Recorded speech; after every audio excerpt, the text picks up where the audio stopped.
Hello there. Ladies and gentlemen, we are absolutely burning through Masters of the Year at the moment. I just recorded episode 3. I've chucked the jacket on and I'm here to react to episode 4 right after. And hopefully you guys would have laughed by the time I am uploading this about my episode 3 reaction and how I got caught lacking in 4K about my comments about the characters not being safe themselves. And then Barry Keoghan's Kurt completely gets obliterated. Alright, he's playing Crash and I was just like, oh, okay, maybe our characters are actually in danger. But what's going on, guys? My name is Elie Moses, a 24-year-old law and film student here in Sydney, Australia, absolutely shooting his shot. And today we are up to episode 4 of Masters of the Year. I actually looked at the episodes, and I think there's only 9 episodes for this series. It's not a 10-episode miniseries, it's 9 episodes. But we're here to react to episode 4 nonetheless. Let's get into the reaction. Let's have some fun with this thing. Let's see smash it. Let's go. Well, better late than never, huh? Better have that ice-cold beer for the boys. Don't count on it. All right, fellas, let's hustle up. Yeah. Get your things, boys. Going home. Courage took many forms during the war. Allied airmen like Sergeant William Quinn, who successfully parachuted to the ground, had only one way to avoid capture. The Quinn, that's his name, my The bad. help of foreign friends. I forgot his name. If anyone was caught helping a downed flyer, they were either thrown into a concentration camp or executed. Maybe, listen, maybe he shouldn't have rushed into the escape shadow. Maybe he should have... Bailey, Oh, yo. you're alive. That's mad. Anyone else make it? You're the first familiar face I've seen. Who's he? That's Bob. Which group you say you're from again? 306th. You're He a could- gunner? Yeah, He could be lying. You never know. you guys sure must have kicked the hornet's nest. They came after us with a fury I ain't ever seen. We got our share. So? Been drinking out of a trough since yesterday. Hey, for coming out with a fury, his face sure looks unscathed. And there we go with me clicking space again and it jumping back. I was just going to say, did they not have the time to lay low for a while? Maybe stay at that farmhouse, you know, make the injuries heal up. So obviously it's an indicator that you've seen some battle or you've been through something. Obviously you could maybe say I fell off a bike, been in a fight or something along the lines of that. But surely being in public like that with those injuries and those scratches may raise a few questions, may raise a few eyebrows. I don't know. That's just my understanding. But were they in a rush against time to get back to the country, to get back to England? You know, those households couldn't afford to hold a soldier. And if they got found out, it'd be worse for the families themselves. So that's probably the reasoning right there.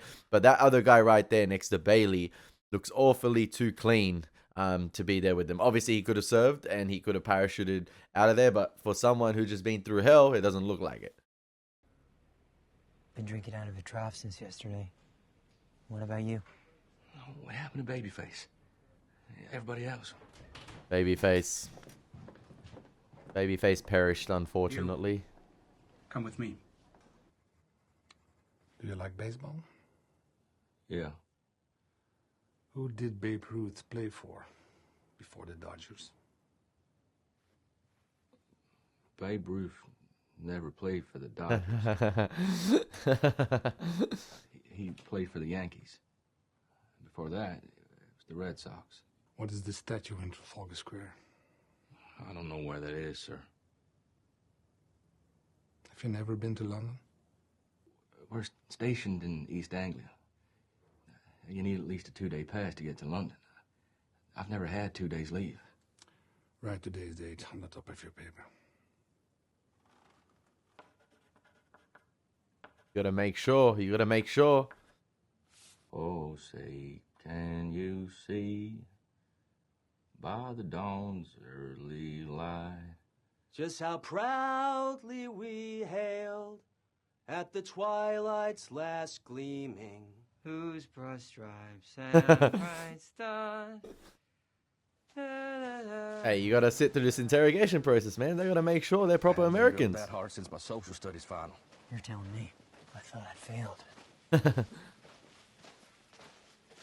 Okay, maybe I have to apologize to the other soldier. That was with Bailey, Bob, I think. Mum, you have a light? Yeah. Hey, you got one for me? No! Okay, maybe I don't have to apologize. Maybe I was right. Damn, straight through his fingers. Really? You need to double tap him? Really? Why did you do that? He was an infiltrator.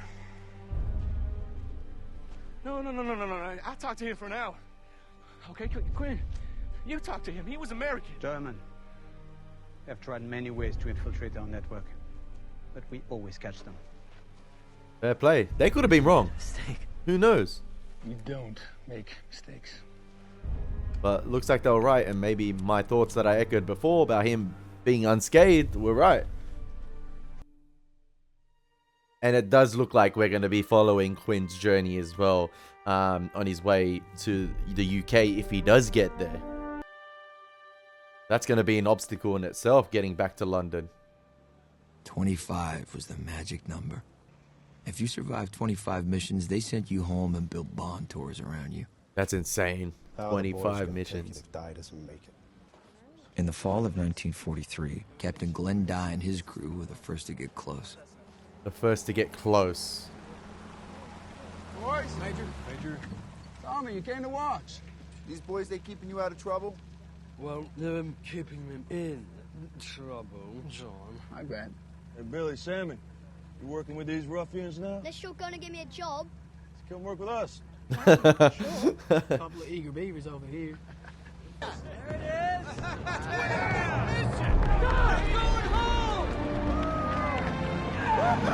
Yeah, I'm not getting lost in the glorifying music yet because there could be a full-on accident here. You just never know.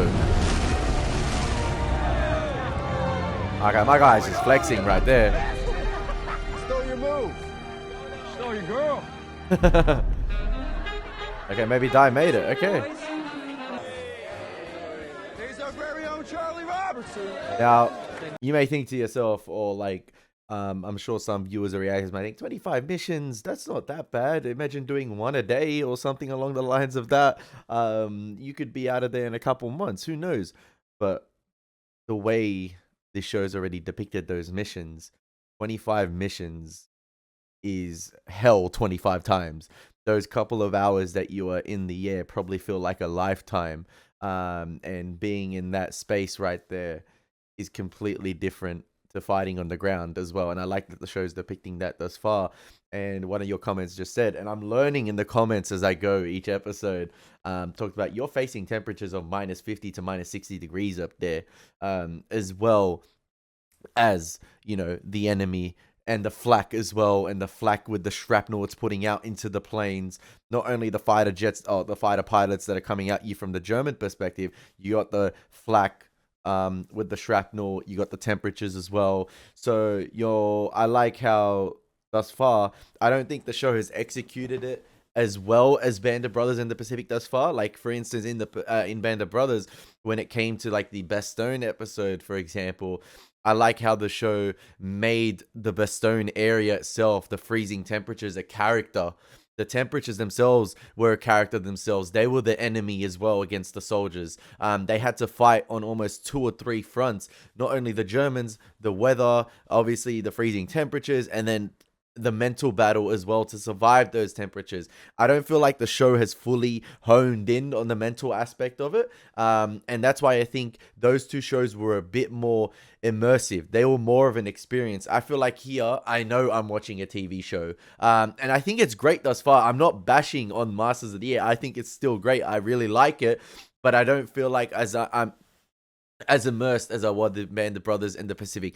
And I don't know if this is just me, but I feel like the show itself looks too clean, in my opinion, if that makes sense. It looks too crisp, whereas the color grading in Band of Brothers as well and the Pacific added so much to the experience. It felt like you were almost there in that time period with the weathered color grading and the grainy feel to it. I feel like almost as if Master of the Air is too crisp. It looks too clean, and that again just adds to to it not being as immersive as Band of Brothers in the Pacific. Now, I'm sorry to keep comparing it to those two shows, but I feel like you must when dealing with a historical timepiece like this. But I'm still loving the show. I still like it. And it is dealing with those aspects, like I said before, but not to the extent I feel like of Band of Brothers in the Pacific. And it's not as immersive. That's just my thoughts. That's my thoughts. I don't want to get bashed, but I just want to call it out. I want to call it out. I don't want to, you know. 12 crews out of 35 that flew in from Greenland. That's crazy. That's right. Gentlemen, I'm gonna go check on the boys, make sure they aren't celebrating too hard without me. Charlie Robertson. What's he trying to do? One down. Do I sense a little bit of jealousy there with Di, or like, what's wrong?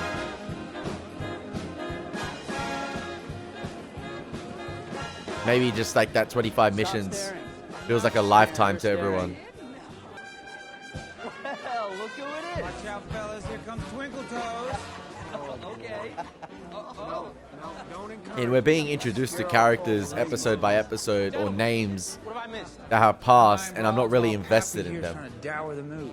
In other words, nothing. Sour. The mood. Sour the mood, you know. No. All I said is it's not a good sign for us. One crew making it merits a blowout bash. We hadn't heard about the underwear, but we heard you're outstanding pilots. We're happy to be in the war, sir. We've been requesting a combat position for months. Replacements. Now that we're here, feels like we're actually going to do something. Well, you'll do something, all right. Yeah, they think they're gonna be flying in their underwear. Ain't gonna be like that with them temperatures. What am I thinking, talking about? They already underclothed. Price one gets. I'm going in. Yeah, I'm not complaining. I bet you give that look to any chump who wants some breakfast. Well, I could be the last pretty face they ever see. Well, how am I supposed to tell?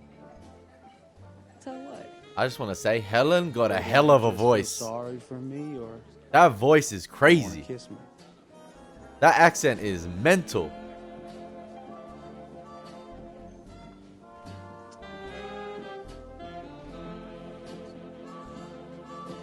I'll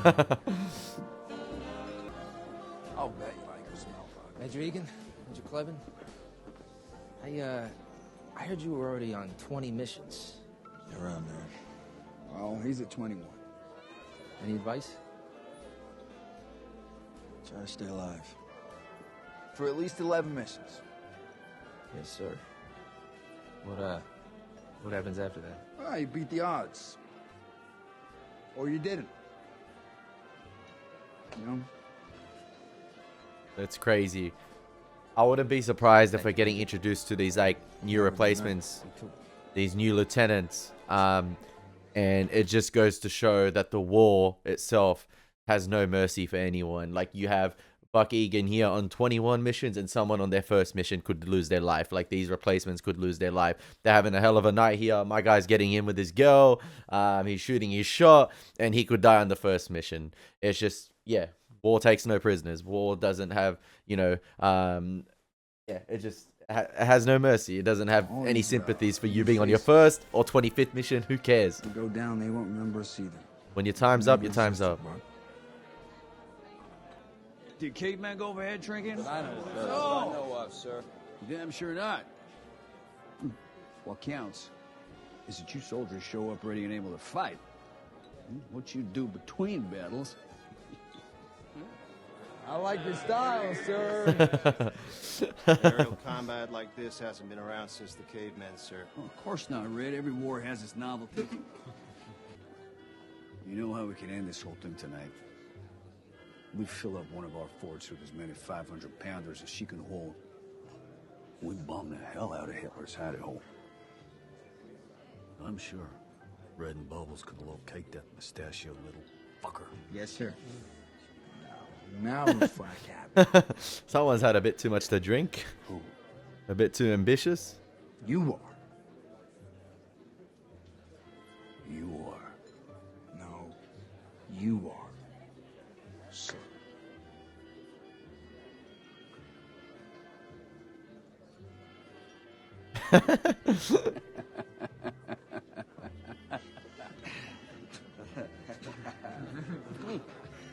Single Phillies. Come on, boys. Let's get the lead out. Single Phillies. Orders in order. Let's go, Hey, man. Taddy. Hey, watch Taddy. the lane. Taddy. No, you can't resist. You know you can't resist. You need a break. I think the colonel ought to fix you up a weekend pass. Not as lucky as him. Let's go. Hey, listen. I know Quinn makes it back home. After the war, he coming straight back to Belgium. Come on, Romeo. But Hanson got out. Yeah. Yeah, of course. Sure, Babyface found a way out. Come on, man. Oh, yeah. Bonjour. Bonjour. Is she your daughter? Michu is your guide. She's barely a teenager. She's your guide, and you will do what she says.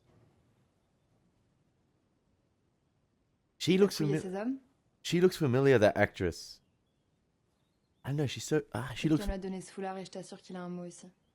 Je m'appelle Elie.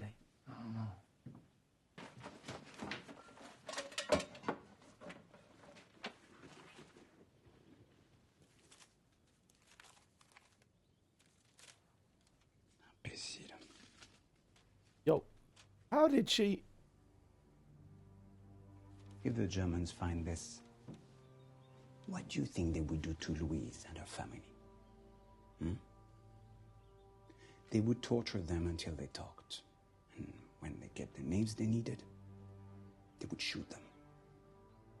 And then they would find the next one and do the same to them. Like pulling the thread on a sweater. L'erreur est fatale. What does that mean? Here, stupid means dead.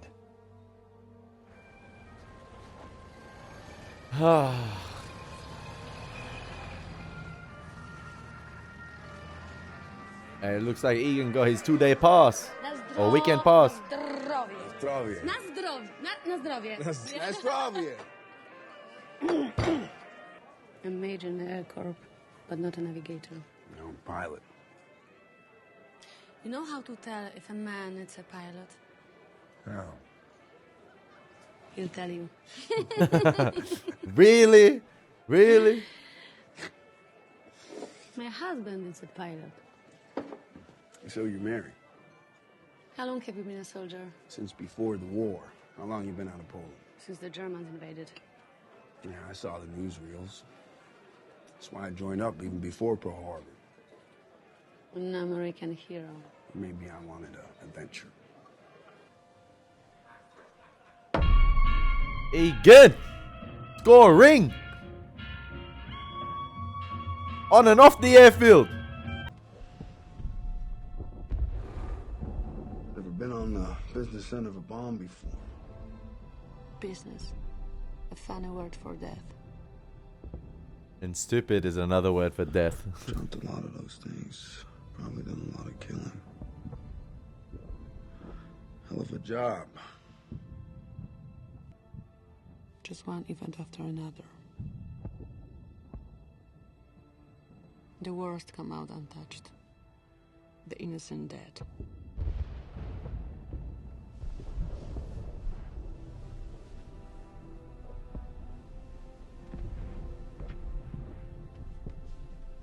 Round two, round two, round two. Every second is a little death. And I thought that I got dramatic when I drank.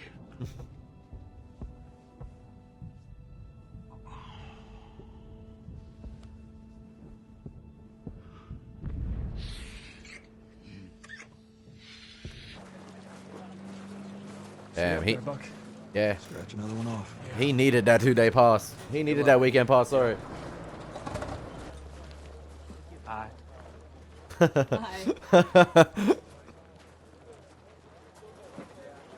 See, I wouldn't be surprised if this is the last time he sees her. Like, hopefully the show does have the balls to do that.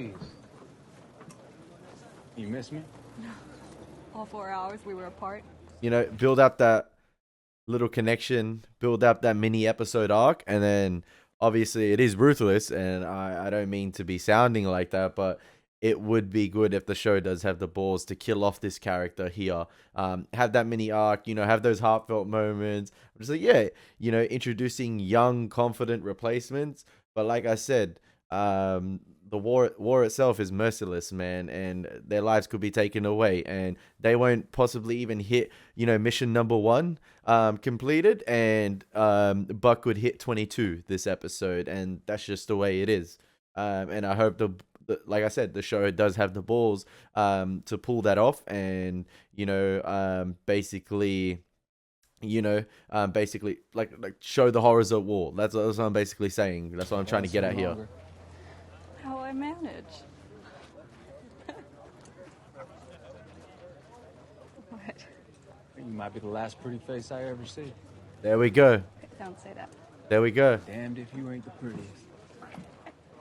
I will see you later. At least we're getting something to root for a little bit this episode, because I like this relationship here. It's pretty charming. Look, it's our very own Adonis. Knock it off. No. Our first attempt to bomb Bremen was a disaster, but that seemed a lifetime ago now. We were ready to try and hit those U-boat pens again. No one more than Major Clevin. I talked about, even with Crosby's narration, the first mission, or like the Bremen mission, was a lifetime ago. I talked about these missions themselves feeling like lifetimes. Well, shit. Lead this squad. Lemon's on a roll, man.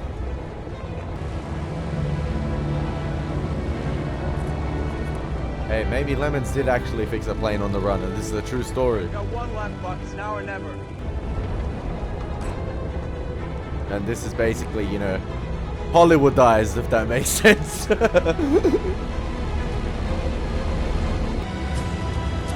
good to go. The last episode I heard that word as well. Should be good to go, but who knows? Who knows what can happen up there at that altitude? Marco, admit it, you're wrong. All right, I'm wrong. Let's go.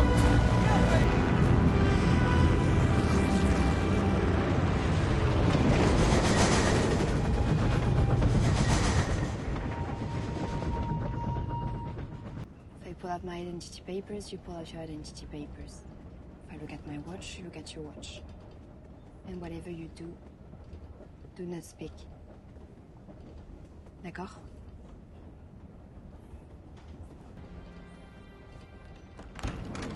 Contrôle des billets, s'il vous plaît. Ah, Et merci de penser à préparer votre laissez-passer pour le contrôle de gendarmerie en gare. Oui. Oui. Non, monsieur, ça c'est pour la gendarmerie, c'est laissez-passer. Votre billet, s'il vous plaît. Un instant, monsieur. Just in time. Bonjour, monsieur. Bonjour, mademoiselle. Contrôle des billets, s'il vous plaît. Voilà. Merci. Votre billet, monsieur. Monsieur. Je vous endors votre billet. Monsieur. Ils sont sourds. Ils vous entendent pas. Voilà, regardez dans vos poches. Mais qu'est-ce qui vous prend? Je te dis qu'ils étaient sourds, ils comprennent pas. Enfin, pourquoi ils sont pas là comme ça? Mais il a pris peur, mais tu à sa place. Oui. Stop. Darling. You're going to turn around and walk back calmly to the cabin. Yo, Quinn was wild in there, man. Vous avez repris votre billet? Monsieur. Oui, mademoiselle. Monsieur, quelqu'un a volé la valise d'une pauvre dame. Oui, un moment, mademoiselle. Bon, asseyez-vous et restez calme. Bah, vous n'allez rien faire. Calme, très bien. Juste par là. Un petit voleur, vous verrez, il est rond. Don't do that again. Understand? You been here the whole time? This is Manny. We've got a long way to go. We'll get you to Spain and then home to England. But you must keep your head. Stupid means dead. And that was stupid. That's 2 stupids now. From Quinn. You do anything like that again, I'll knock you out.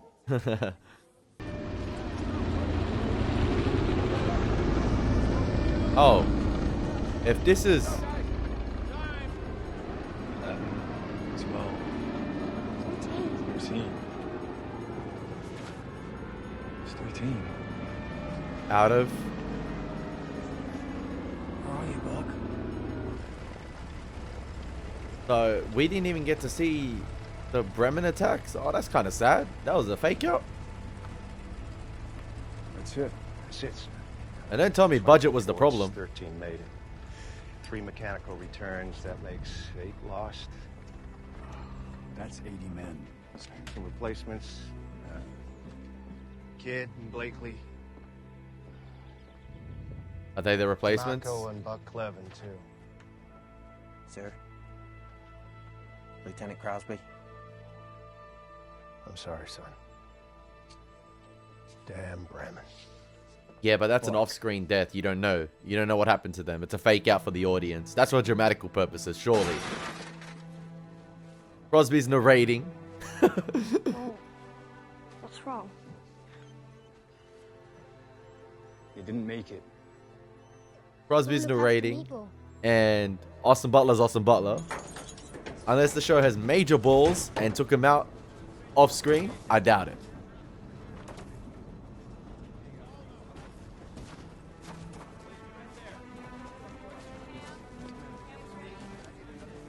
Because I was about to pause and say before, I appreciated Band of Brothers and the Pacific for having not downtime episodes, but I appreciated them for dealing with other aspects of the war that you wouldn't necessarily think of. Obviously, the psychological aspects were absolutely phenomenally portrayed in those shows.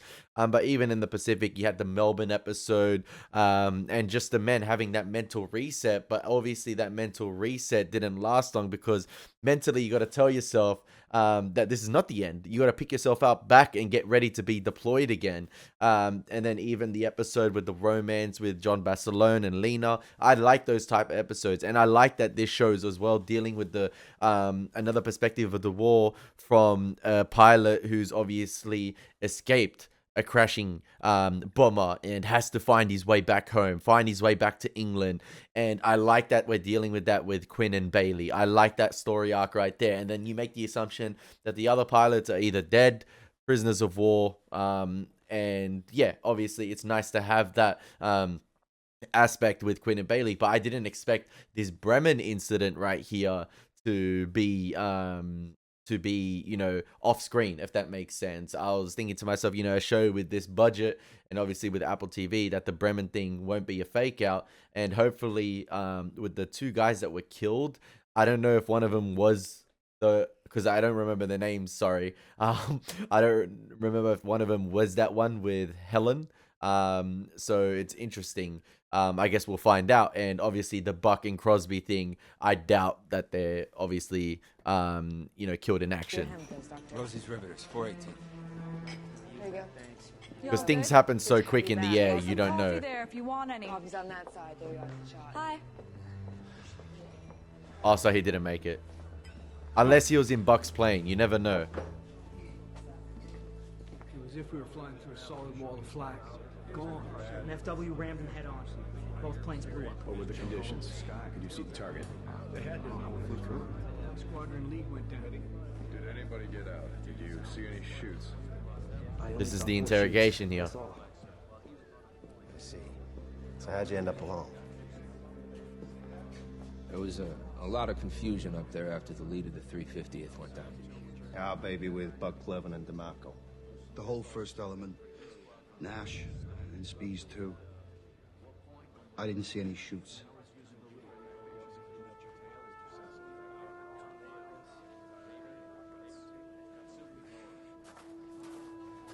I don't know, they might be dead. Who knows?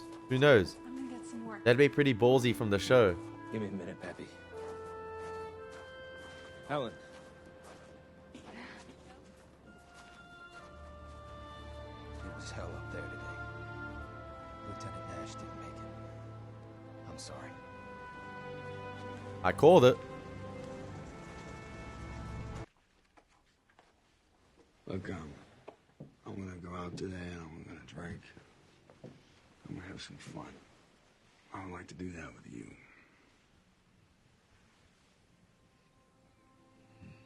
My heart couldn't take another pilot in a potato field.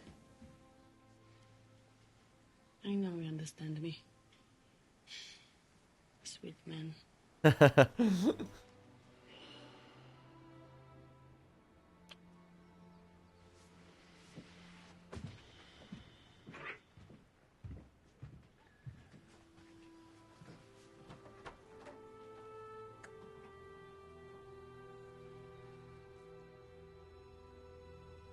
Listen, if they did kill Austin Butler off screen and Crosby, fair play.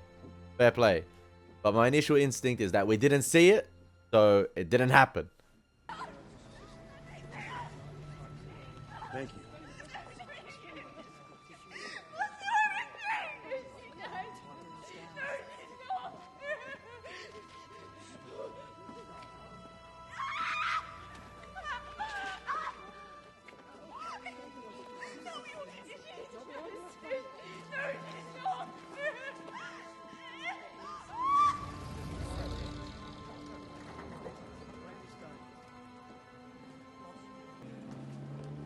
Can I get one of those?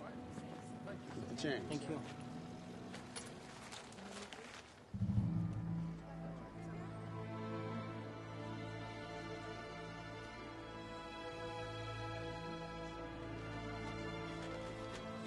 They might have got Bremen, but at what cost?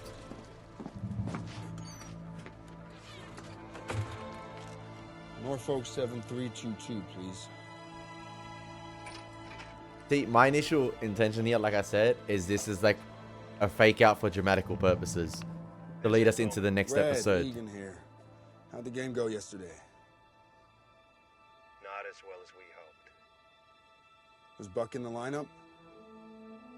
Yeah. We have a good game? He went down swinging, John.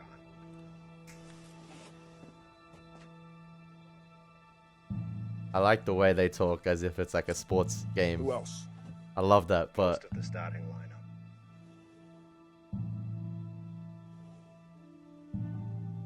Is there a game tomorrow? Yes. All right. Tell Coach I'll be there by game time. I'm not gonna lie. And Brad, I want a pitch. Hey, that's really. I'm not gonna lie.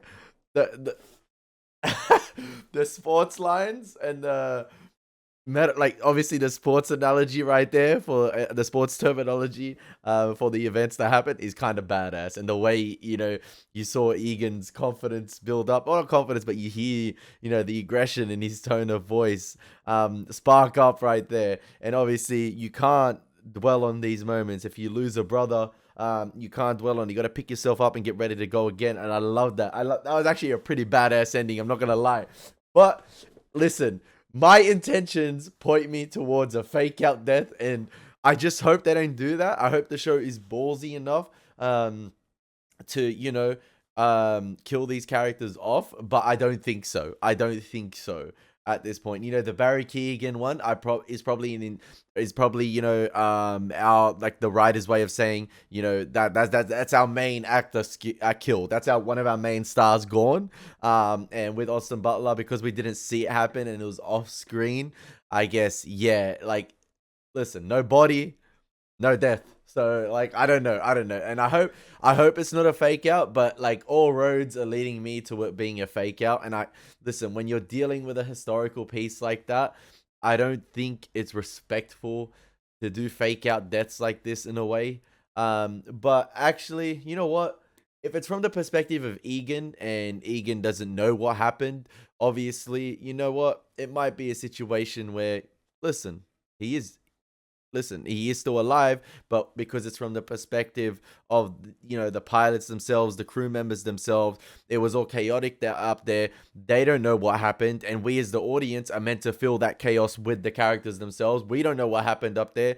Hence that little bit of ambiguity, that uncertainty with what happened. Because as you saw last episode, you can have a situation with Kurt, bang, gone down, he's dead. Because you saw last episode that Buck and Bucky talk about Kurt potentially having drinks somewhere and he'll show up, but no, we know what happened to Kurt and his crew.